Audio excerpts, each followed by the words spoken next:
Welcome back to Cord Cutting Today, where we break down some of the biggest stories happening in the world of cord cutting, including today. Roku is dominating the world of cord cutting. We'll tell you by just how much, and surprisingly, who's the new number 2 out there in the world of cord cutting. T-Mobile's fiber internet is reportedly coming to 3 more states through a partnership with a third-party company. This $55 a month internet service has some really cool features we'll talk about in a second. Tubi, Pluto TV, and the Roku channel all saw solid growth in 2024, as we're going to break down these numbers and a whole lot more here in a minute. If you're new here though, do me a favor, hit that subscribe button, hit that thumbs up, let YouTube know you enjoy what we do here, so YouTube recommends our videos to more people, helping us grow. If you want to learn more about these stories, check out the show notes and in the first pinned comment. I'll put a link to each story there so you can read about them for yourself. Now with that said, let's dive into it. Roku is absolutely dominating the world of cord cutting. We've known for a while that Roku is the most popular streaming player out there, and it's been reported that 1 in 3 smart TVs sold in the United States are a Roku TV, not just from Roku, but run the Roku OS, so other manufacturers also. But by how much? Well, we surveyed over 1,000 of our members as part of our spring 2024 survey, and according to that, 62% of our users use Roku in some format. 36%, the number 2 spot goes all the way down to 36%, use a smart TV. 32% use a Fire TV. It's kind of interesting. Smart TVs are seeing solid growth.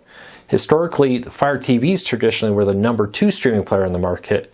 Now it's behind smart TVs, which includes a whole bunch of brands and makes and models out there. Now PCs were next, followed in 5th place by Apple TV with 20%. PCs accounted for, laptops and PCs were 25%. People say they use those to stream movies and television shows. Now this comes from a survey of Cord Cutters news readers that happened in the spring of 2024, and we took numbers from over 1,000 cord cutters out there. So question of the day, what do you use?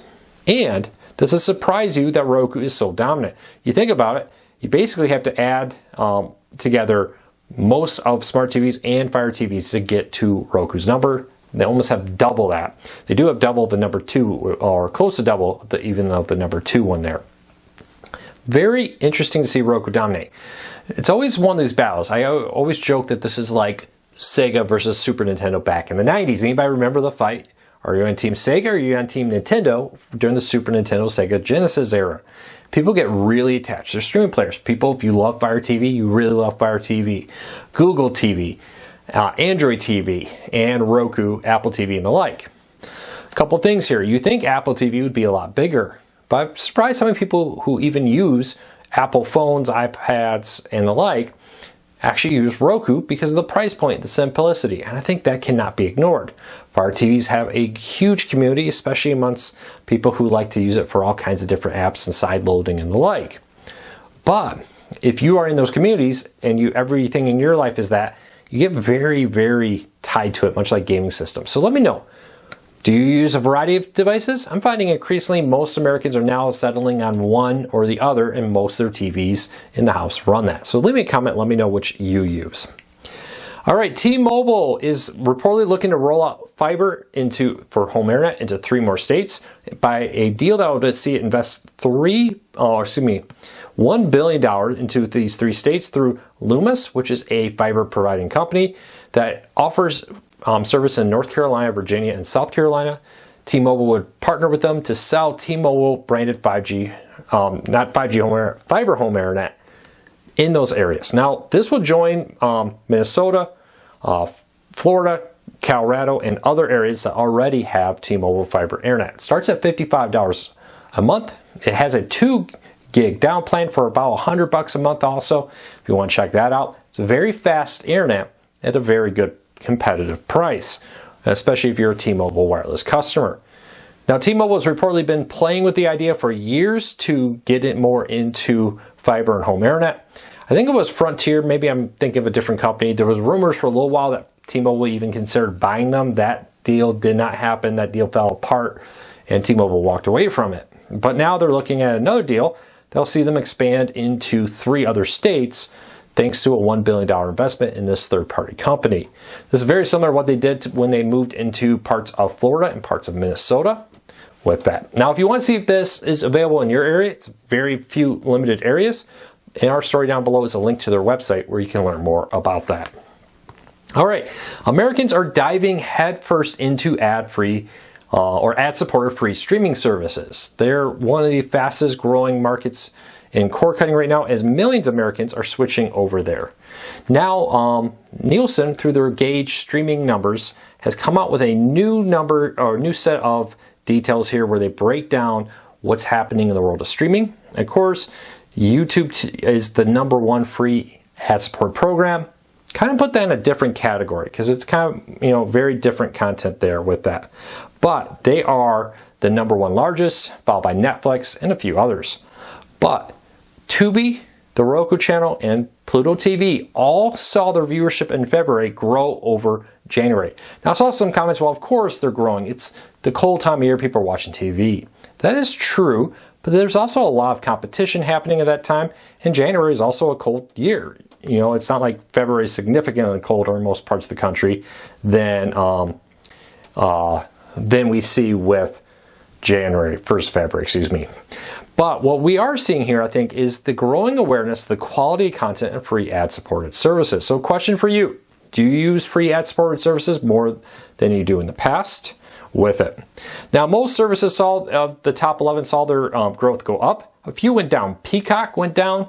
I think that may have something to do with the fact that the NFL exclusive that was on Peacock in January was over. We also saw Netflix go down just barely, slightly, and this is a statistical error thing, to 7.8 from 7.9. Some of the other big jumps, though, is YouTube jumped up to 9.3, up from 8.6. Pluto TV went up to 0.8. The Roku channel represented 1.2% of all streaming, and Tubi represented 1.7% of all streaming. May not sound like a lot, but when you consider all streaming for those three to control over 3% of the streaming, that's pretty impressive. Especially when you consider, Hulu is the third largest out there at 2.8%, Amazon Prime Video at 2.8% also, and Disney Plus at 1.9%. So you really look at this, Tubi at 1.7 and Disney Plus at 1.9. There's not a big difference in actual viewership between those. I bet most of you would have expected Disney Plus right here to be significantly higher. All right, speaking of the Roku channel, they added 4 new channels this week. This includes Polly Pocket, Love the Planet in Spanish, Wild West TV, and more.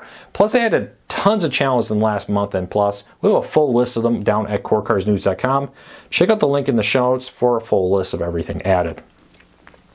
Tubi also announced everything coming to on demand in Tubi. Now, this isn't the live channels. Sometimes they announce live channels before they come. Sometimes they don't.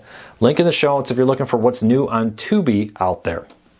Lastly, Fubo is pushing a new PR campaign targeting the federal government, basically, asking the federal government to investigate the joint venture between Disney, Fox, and Warner Brothers Discovery to launch this fall a sports streaming service with 16 live channels. It's rumored to be in the $40 to $50 price range, and Tubi considers it a very serious threat to their business. Now they're asking the federal government to consider to investigate this as antitrust and all kinds of other stuff, that they're being unfair to Tubi and other competitors with this service. It'd be very interesting to see if the federal government even takes up this case, and if they do, what would they rule? A lot of people will argue that Disney, Fox, Warner Bros. Discovery have every right to sell their content however they want. Now, historically, these sports channels have been sold through third parties like Hulu Plus Live TV, YouTube TV, Fubo, Comcast, Spectrum, DirecTV, and the like. But there's nothing to say that they can't. And that's where this big crux is. Basically, what Fubo is arguing here is they're not getting nearly as good of a deal as this company's going to get from their own parent companies. So let me know. Do you think the federal government should investigate Fox, Disney, and Warner Bros. Discovery? Or do you think it's not something they should do? Leave me a comment. Let me know. All right, question of the day. If you have a question for me, leave a comment down below. Start off with something like a question for Luke, so I know it's something you want me to answer. Today's question was, I was wondering what you think about home internet hub services would be best. I tried T-Mobile 5G home internet for 10 days and it wasn't strong enough. It didn't come with a wired connection. Are there other options and what do you think is best? This one is really tough. Because, like you said, where you live, it may not have a good connection. Where I live, when I tested 5G home internet from T-Mobile, worked very well, 200 to 300 down on average. Streaming video from YouTube TV, Hulu, and other places were without problems. Hulu Plus Live TV didn't work on it, but that's a different problem. Overall, I was very happy. Now, with that, that's where I live. Here's the thing, you really need to investigate where you live. A few suggestions here. Facebook, if you use it. Nextdoor app is another great one. Talk to your neighbors. See what they use. Because here's the real truth of it. Everything is subjective to where we are. I may be very happy with my internet provider and get great connection at great speed with reliable service.